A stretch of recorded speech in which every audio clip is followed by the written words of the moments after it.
Ok, en 1970 se crea la Comisión Nacional de Valores, la cual funcionaba adscrita al Ministerio de Comercio e Industria y le fue otorgada personería jurídica, autonomía en su régimen y manejo interno. Sin embargo, al depender de un ministerio, estaba sujeta a la vigilancia e inspección del órgano ejecutivo. Les había comentado anteriormente que yo había ido en 1997, creo que fue, al Ministerio de Comercio, que en ese tiempo quedaba en el edificio de la Lotería Nacional, a la reunión de la comisión. Fui un par de veces a que me aprobaran unas emisiones para unos clientes y era simpaticísimo porque se reunían solamente una vez al mes y aprobaban varias al mismo tiempo, cosa que eso no sucede ahora. Eso va a un ritmo más rápido y creo que es diario que lo están aprobando, como es un solo comisionado el que hace eso,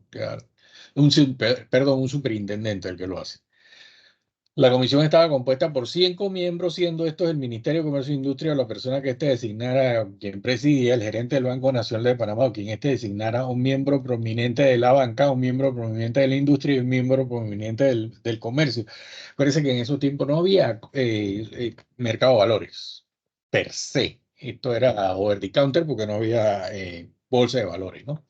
Así que todo esto fue una historia. Antes de 1970 realmente eh, no creo que, oye, voy a averiguar porque me he quedado la duda porque sé que Cervecería Nacional y Cervecería del Barú operaban con acciones. En eso estoy seguro de eso, así que hay que meterle un poquito más de investigación al tema. Pero ¿por qué 1970? Acuérdense que cambia la ley bancaria en el 70 y obviamente tenía la comisión, los valores tenían que acompañar a la al nuevo sistema bancario que teníamos, que era un poquito más moderno de lo que teníamos anteriormente. Ah, Esta norma reglamenta la venta de acciones en la República de Panamá y se adoptan, entre otras cosas, medidas para proteger a los accionistas minoritarios, la cual con el pasar de los años fue reformada por el decreto de gabinete 2327 del 70, decreto de gabinete 30 del 72, 31 del 91 y desarrollada en varias ocasiones por medio de decretos ejecutivos y resoluciones de carácter técnico, pero manteniendo un limitado desarrollo normativo enfocado a la emisión y venta de acciones al público, fondos mutuos y otros valores por los medios a través de las personas establecidas en la Comisión Nacional de Valores. Yo creo que ustedes no saben esto, pero acuérdense que cuando tú creas una empresa, una sociedad anónima, la ley te permite tener 30 accionistas máximo, sin tener que ir al mercado, a la superintendencia, en este tiempo a la comisión, para pedir permiso para hacer una emisión, obviamente, ¿no? Para poner, no una emisión, para poner la empresa que fuera pública, tenía que hacer una serie de cosas, cumplir con unos requisitos, no sé si más adelante lo vamos a ver, pero en fin, si llegas hasta 30 accionistas, estás bien. Que me imagino que las primeras empresas que llegaron a Panamá se mantenían con este tema, ¿no? De 30 accionistas o menos. O ponías una empresa y la empresa le ponías más accionistas y la empresa era la que era accionista de otra empresa y así te podías bypassear este tema de las 30 accionistas. Eso se puede, y de hecho se puede hacer todavía. No, no, hombre, sí se puede hacer. No es ilegal, pero tampoco es, digamos que es lo más kosher que puedes hacer. De igual forma, es importante que en este recuento histórico mencionar el decreto de gabinete 248 de 1970, por el cual se reglamenta el funcionamiento de estas empresas denominadas en fondos mutuos, su distribución, sus distribuidores y sus agentes vendedores, la cual fue derogada por la ley de 10 del 93, por la cual se establecen incentivos para la formación de fondos de jubilados, pensiones y otros beneficios. Fíjense, este tema de los fondos mutuos dio mucho que hablar en esos tiempos de la prehistoria panameña, 1970, 80, por ahí, porque no eran fondos mutuos como los conocemos ahora, eran otro tipo de fondos mutuos que de hecho hubo unos bien shaky en el país y no funcionaban igual. Por eso que eso se deroga y realmente se plantea como debe ser en el 93, ya que era el preámbulo de la superintendencia. O una comisión, porque esto se arregló creo que en el 91, por ahí cuando se nombran, la comisión se arregla y funciona ahora con 3 comisionados. Creo que fue en el 90, eso fue para el gobierno de, oye, de Mireya, no, del Toro, del Toro. Fue cuando se nombraron los 3 comisionados que fueron Eliscano, Roberto Brenes y Carlos Barzallo, los 3 primeros comisionados de la Comisión Nacional de Valores, la nueva Comisión Nacional de Valores, que creo que fue con el cambio de la ley en 1993. A ver, con la promulgación del Decreto Ley 1 del 99, por la cual se crea la Comisión Nacional de Valores de Panamá, se regula el mercado de valores en la República, se cumple a cabalidad con la misión de elaborar una norma que pudiera expandir y modernizar la regulación del mercado de valores panameño, incorporando figuras jurídicas novedosas comunes a otros mercados de valores más desarrollados, brindando al regulador bursátil una estructura autónoma e independiente para desarrollar y fiscalizar las nuevas reglas establecidas mediante una nueva regulación. Tienen que acordarse que ya para este momento, a partir de 1990, empieza a funcionar la Bolsa de Valores de Panamá y esto le crea un dinamismo al mercado, que antes era over the counter, ahora era un mercado ya formal, que empezó chiquitito, como les dije, que era una rueda pequeñita de 1 hora, y eso fue cambiando, se fue ampliando las horas, funcionó creo que en la tarde, hasta las 4 de la tarde, y luego ahora que la tenemos que funciona todo el día porque es virtual, electrónica. Bueno, fíjense que fue el cambio del 99, perdón, les había dicho 93, pero el cambio del 99. Teniendo en dicha comisión una composición de 3 comisionados nombrados por el presidente de la República, finalmente es importante manifestar que esta norma derogó parcialmente el decreto Gabinete 247 de 1970, manteniendo vigente hasta nuestros días el título quinto de la protección de accionistas minoritarios. ¿Quiénes somos? Ahora vamos viendo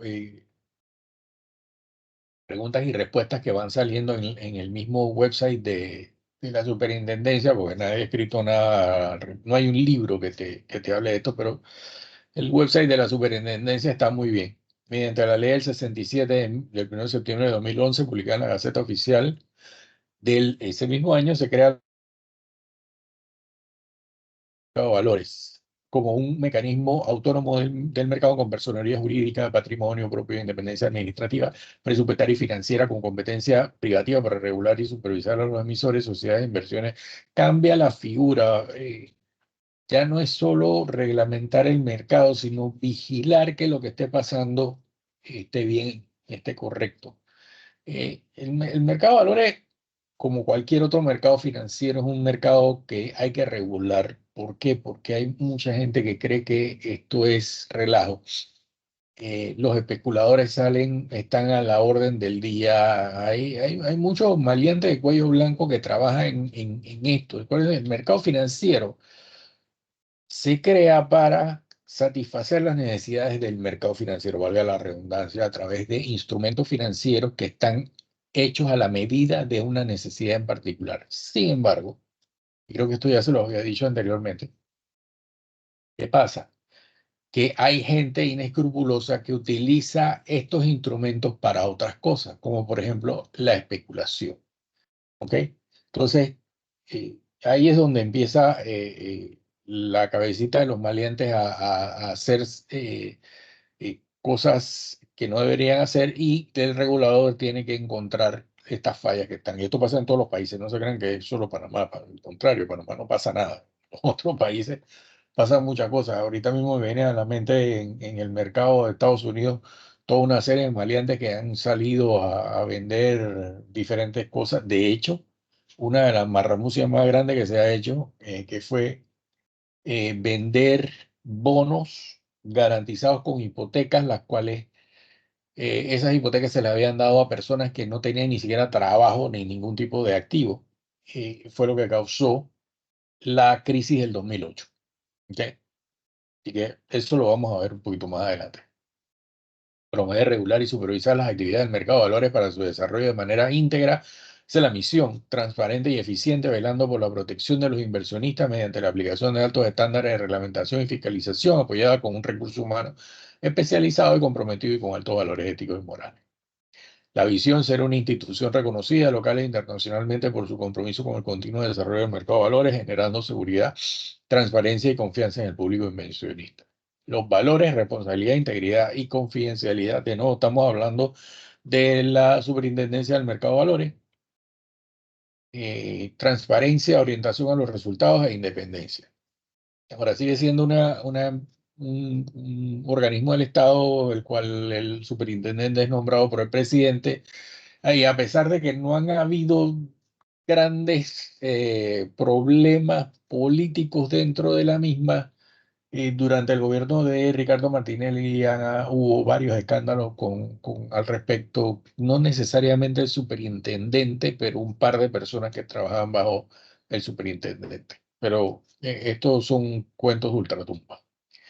¿Qué requisitos debe cumplir una sociedad de inversión constituida en el extranjero para registrarse en la Superintendencia del Mercado de Valores cuyas acciones o cuotas de participación serán ofrecidas fuera de la República de Panamá? Fíjese, esto es lo que le permite a sociedades de inversión fuera de Panamá inscribirse en Panamá, pero ofrecer las acciones fuera de nuestro territorio. ¿Qué sociedades de inversión están obligadas a registrarse en la Superintendencia del Mercado de Valores? Las que ofrezcan públicamente sus cuotas de participación en la República de Panamá y las que sean administradas en la República de Panamá o desde esta, a menos que sean consideradas como sociedades de inversión privada.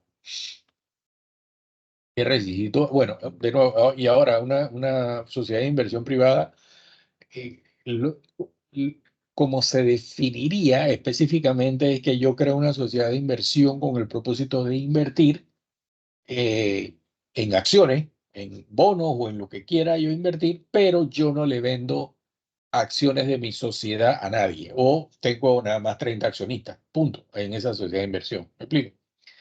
¿Dónde vemos más esto? En las oficinas de familiares. Hay algo que se llama Family Office, una familia que crea digamos, este tipo de sociedad de inversión y ella va invirtiendo en diferentes cosas. Por ejemplo, esa es una sociedad de inversión privada.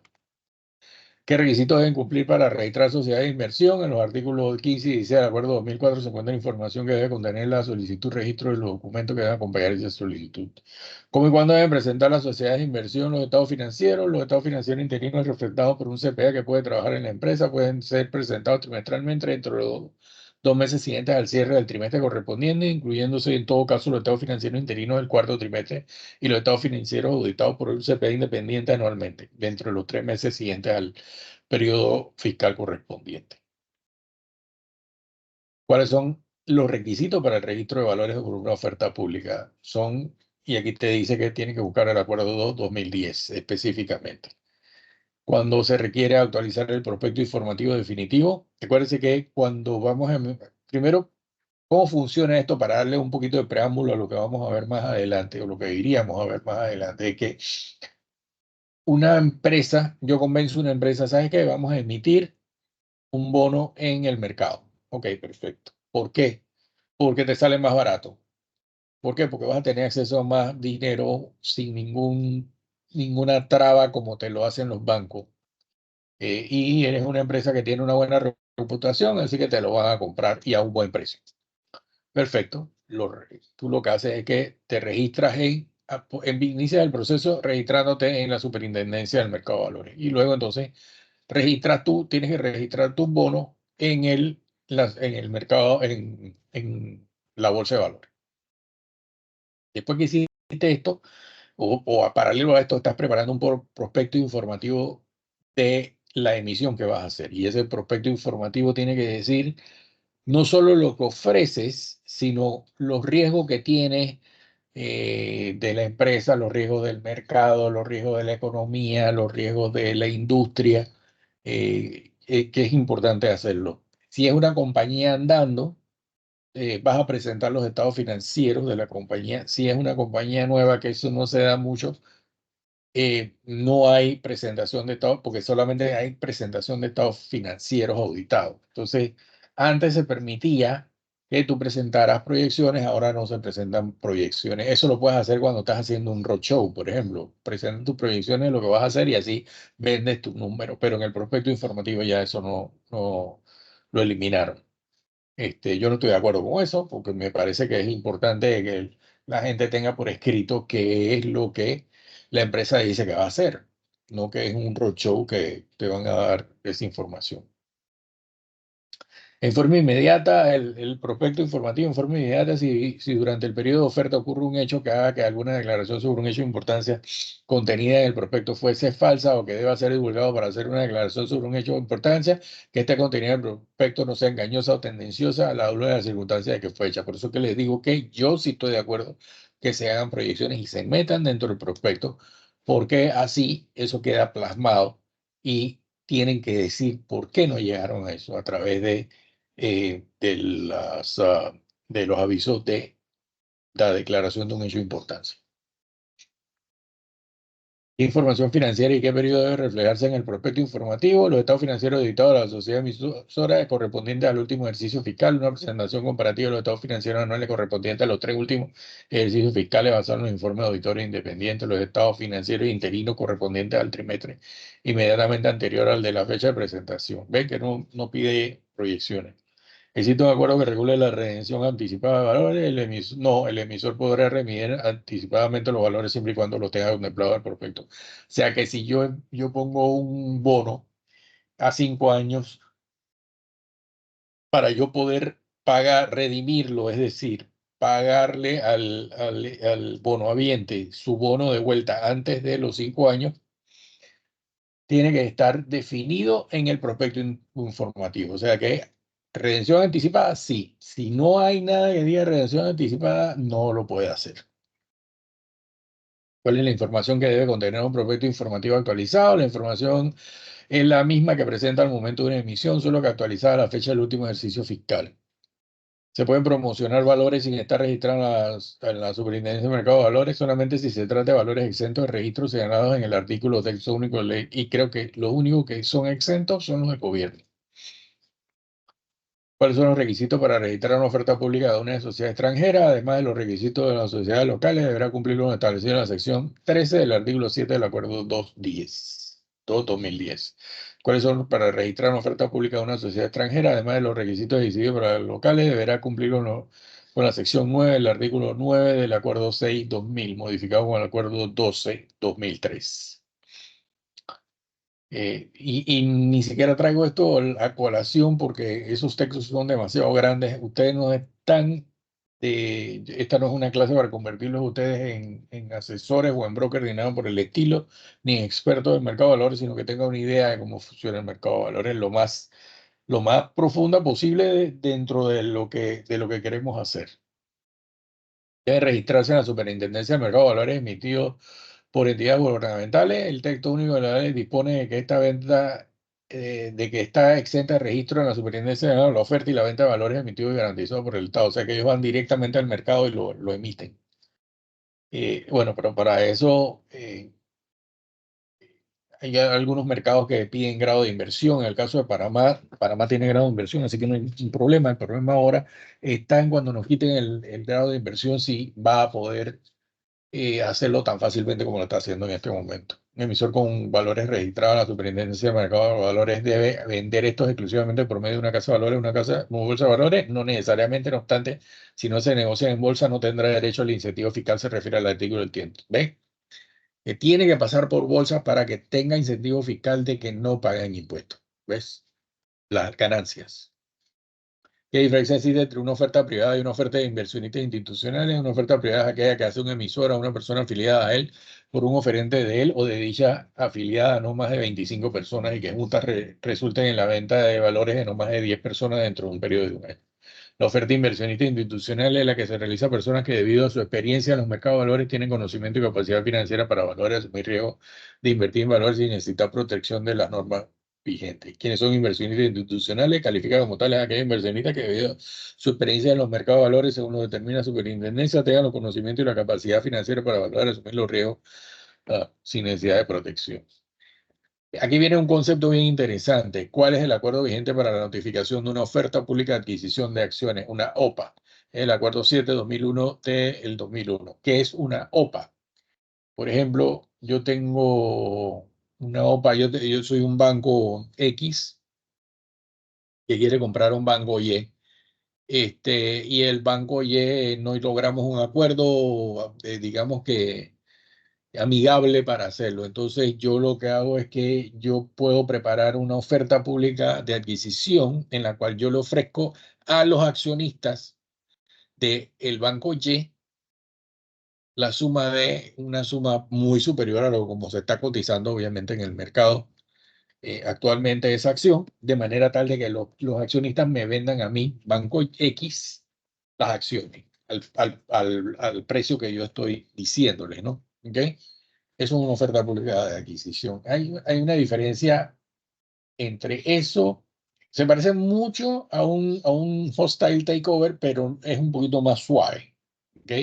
No es hostil. Hay digamos que está regulado y ahí está el acuerdo que regula una OPA, mientras que un hostile takeover no está regulado. ¿Qué significa el concepto de oferente en una OPA? Es la persona natural o jurídica que ofrezca la compra de acciones de un emisor registrado en la Comisión Nacional de Valores. Registrado un valor, ¿se podrán modificar los términos y condiciones del mismo? Sí, los requisitos para solicitar el registro de modificación de términos y condiciones se encuentran en el acuerdo 2004-2003. ¿Cuál es el más importante? Es que tú tienes que reunir a un número mayor al 70.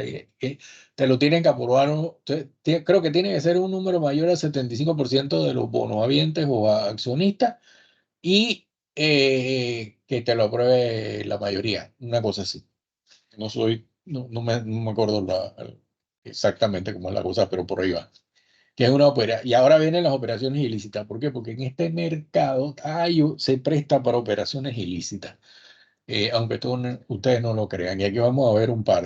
Que es una operación inusual, es aquella operación irregular cuya cuantía o característica no es consona con el perfil financiero transaccional aceptado por el cliente y confirmado razonablemente por la entidad al momento de inicio de la relación contractual, o que se exceda los parámetros establecidos por la entidad en el proceso de debida diligencia realizado por el cliente. ¿Qué significa esto?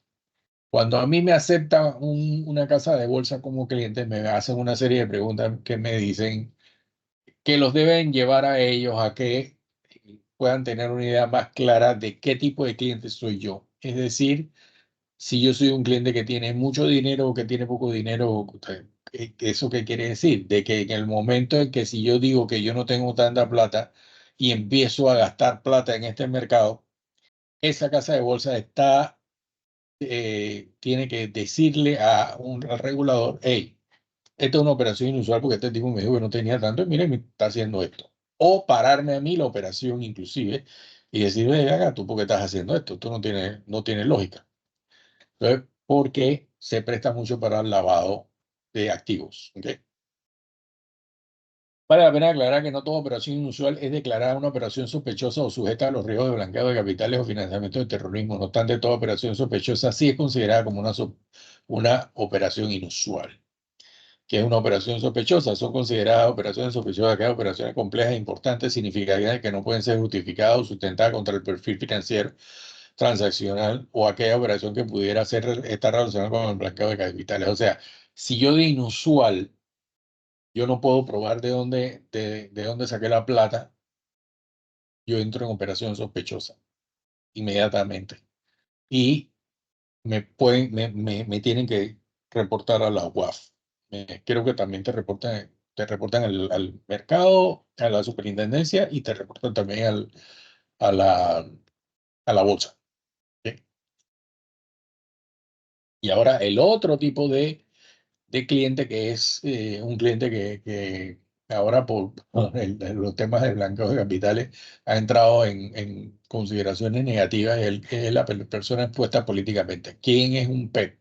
Una persona políticamente expuesta define a las personas nacionales o extranjeras que cumplen funciones públicas destacadas de alto nivel o con mando y jurisdicción en un Estado, como por ejemplo, pero sin limitarse, los jefes de Estado o de un gobierno, los políticos de alto perfil, los funcionarios gubernamentales, judiciales, militares de alta jerarquía, los altos ejecutivos de empresas o corporaciones estatales, los funcionarios públicos que ocupan cargo de elección popular, entre otros que ejercen la toma de decisiones en las entidades públicas.